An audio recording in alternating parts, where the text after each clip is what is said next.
Nawawalan ka ba ng pag-asa? God has a plan for you.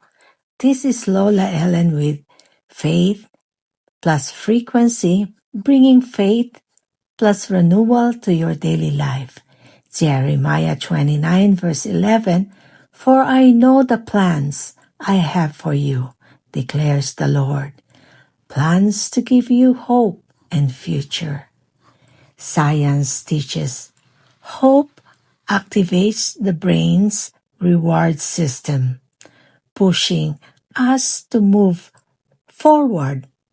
Naalala ko nung sobrang bagsak ang buhay ko, pero nung binitawan ko ang hopelessness at hinawakan ang promise ni Lord, I found new strength to rise again. Declare this. God has a plan for me. God has a plan for me. My story isn't over. Hindi pa tapos ang kwento mo. God bless you.